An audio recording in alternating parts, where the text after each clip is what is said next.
Good morning, I hope everyone's well today. Thank you for watching, it is appreciated as always. If you find value in this video, consider liking and subscribing, it does help the channel out a lot.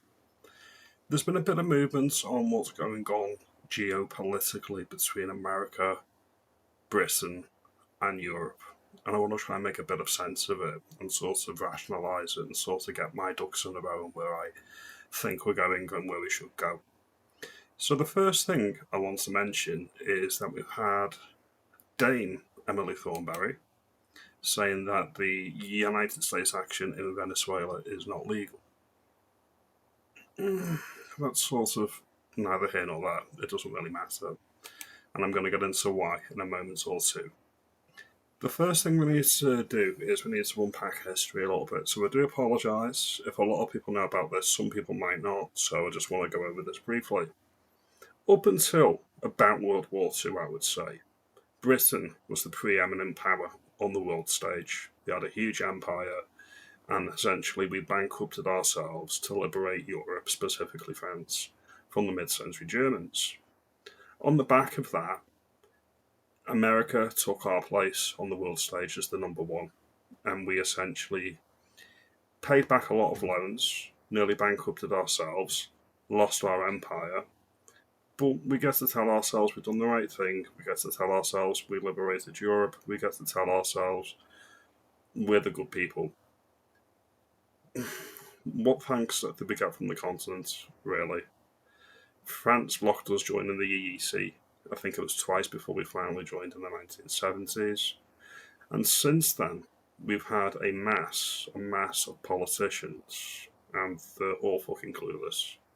Even Lady Thatcher, everyone puts her up on a pedestal to say she's brilliant, she's great, she's the best thing ever. Mid at best, in my view. She's the best Prime Minister of my lifetime, but that's damning with faint praise because each one has been progressively worse all the way through.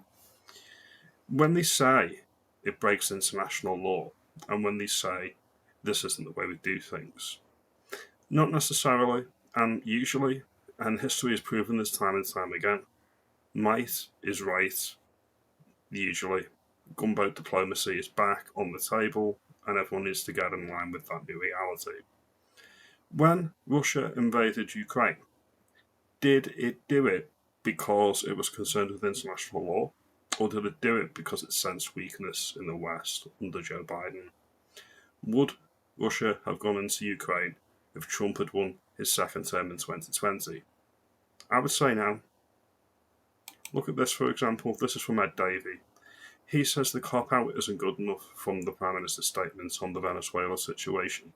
Standing up for international law means condemning leaders the way when they break it, whether that's Vladimir Putin or Donald Trump. This is the Lib Dum. This is the Lib Dum mentality on full display here. What he fails to understand is, and this is my particular view on the Trump situation as it currently is, if Trump is showing that he's the big man, he's the big I am, America can do what it did in Venezuela, that's just a show of force, and this is a warning shot not only to the continent, but it's also a warning shot to Russia, and a warning shot to China. So when you get these midwit pundits on TV saying, well, it gives Putin the green light in Ukraine, and it gives China the green light to annex Taiwan, I would argue the opposite point. I would argue the point, well, no, actually, it's warning Russia, and it's warning Taiwan. So it's warning China, don't try anything with Taiwan. This is my particular read on the situation. All right. You need to remember that there's 5 permanent members on the highest official court. I don't actually think it's a court, but you get where I'm going with this. The United Nations Security Council: China, France, Russia, UK, and the United States. These structures remained unchanged since the UN's founding in 1945, as confirmed by the UN Charter, Article 23, Article 27, and the current UN records as of 2026. This allows any one of the 5 permanent members to block adoption of substantive draft resolution, even if it has majority support of the Council's 15 members, the 10 non-permanent and the 5 permanent. Non-permanent members do not have any veto power. So Britain, France, Russia, United States and China all have a veto. That's why the United Nations hasn't really done much about Ukraine, because the highest level of international diplomacy, they can't do anything. Which leads me to what I wanted to mention about the small boats. Yes, the small boats coming over from France could be stopped immediately. What would France do if we shipped them back to France when they arrived in Dover? What would they actually do? Get out a white flag? And that's pretty much it. That's pretty much all that the French would do. It may cause a minor diplomatic issue, very minor, and that's pretty much it. So my read on that is the people in power all over the continent, all over the West, are allowing it to happen because they want it to happen. Now, there's been some interesting developments regarding the military and the manoeuvres of the United States in Britain through NATO for the past 48 hours. So I wanted to play this clip from GB News just to bring you fully up to date, which is what I'm going to do now.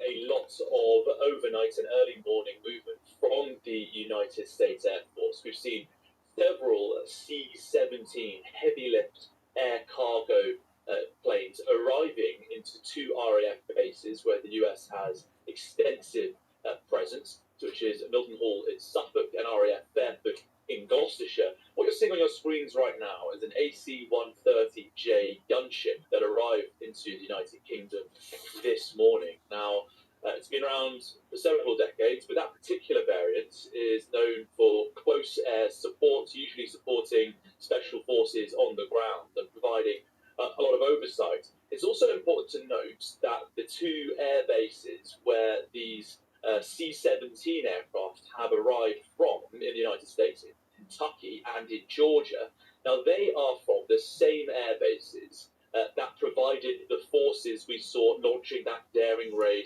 on Caracas in Venezuela. That is, they host the 160th Special Operations Aviation Regiment. Now, what could they be doing?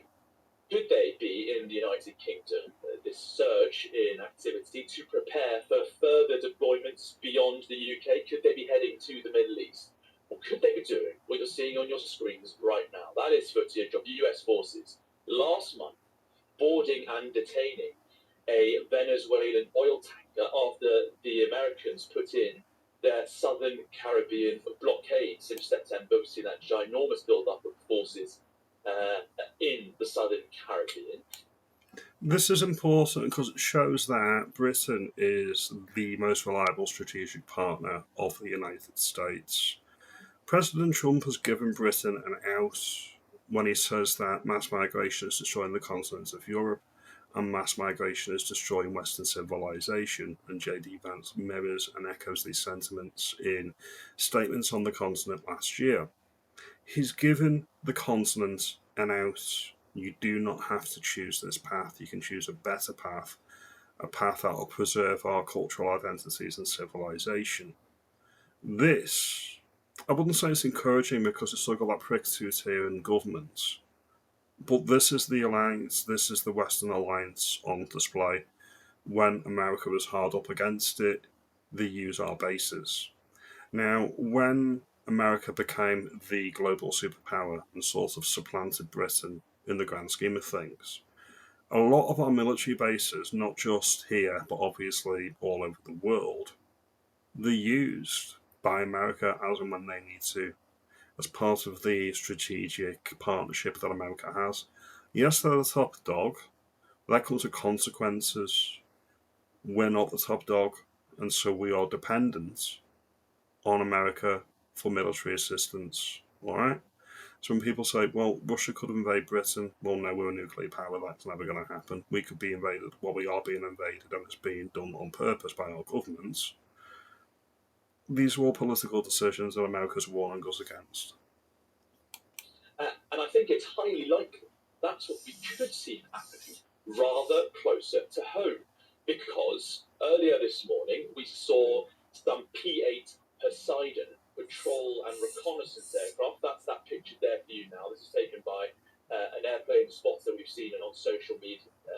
that P-8 vehicle heading towards the Atlantic. Now, these vehicles contain first-class, state-of-the-art, high-tech radar and tracking devices. They are early warning and reconnaissance equipment.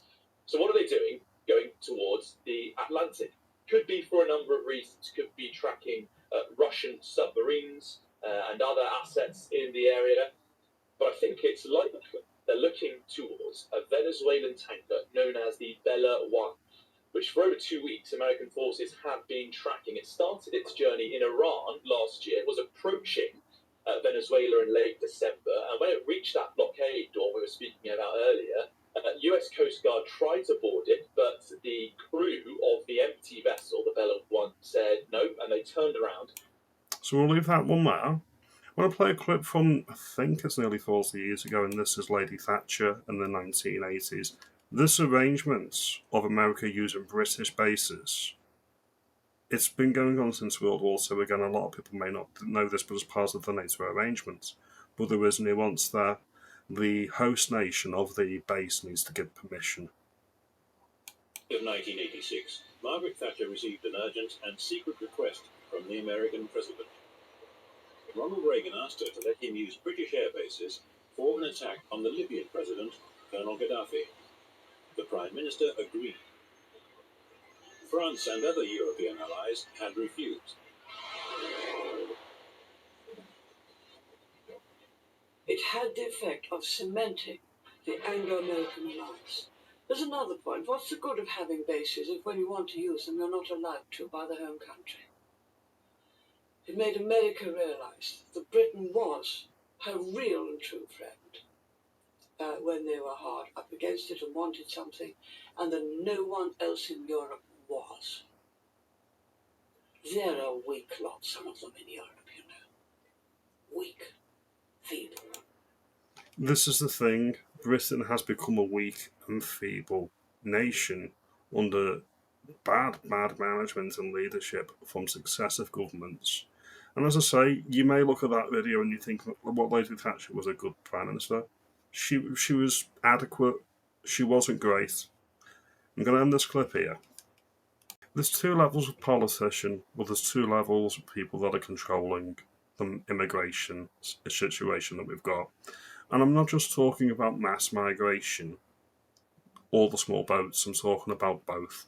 The small boats are just like a 3% nothing burger in the grand scheme of things.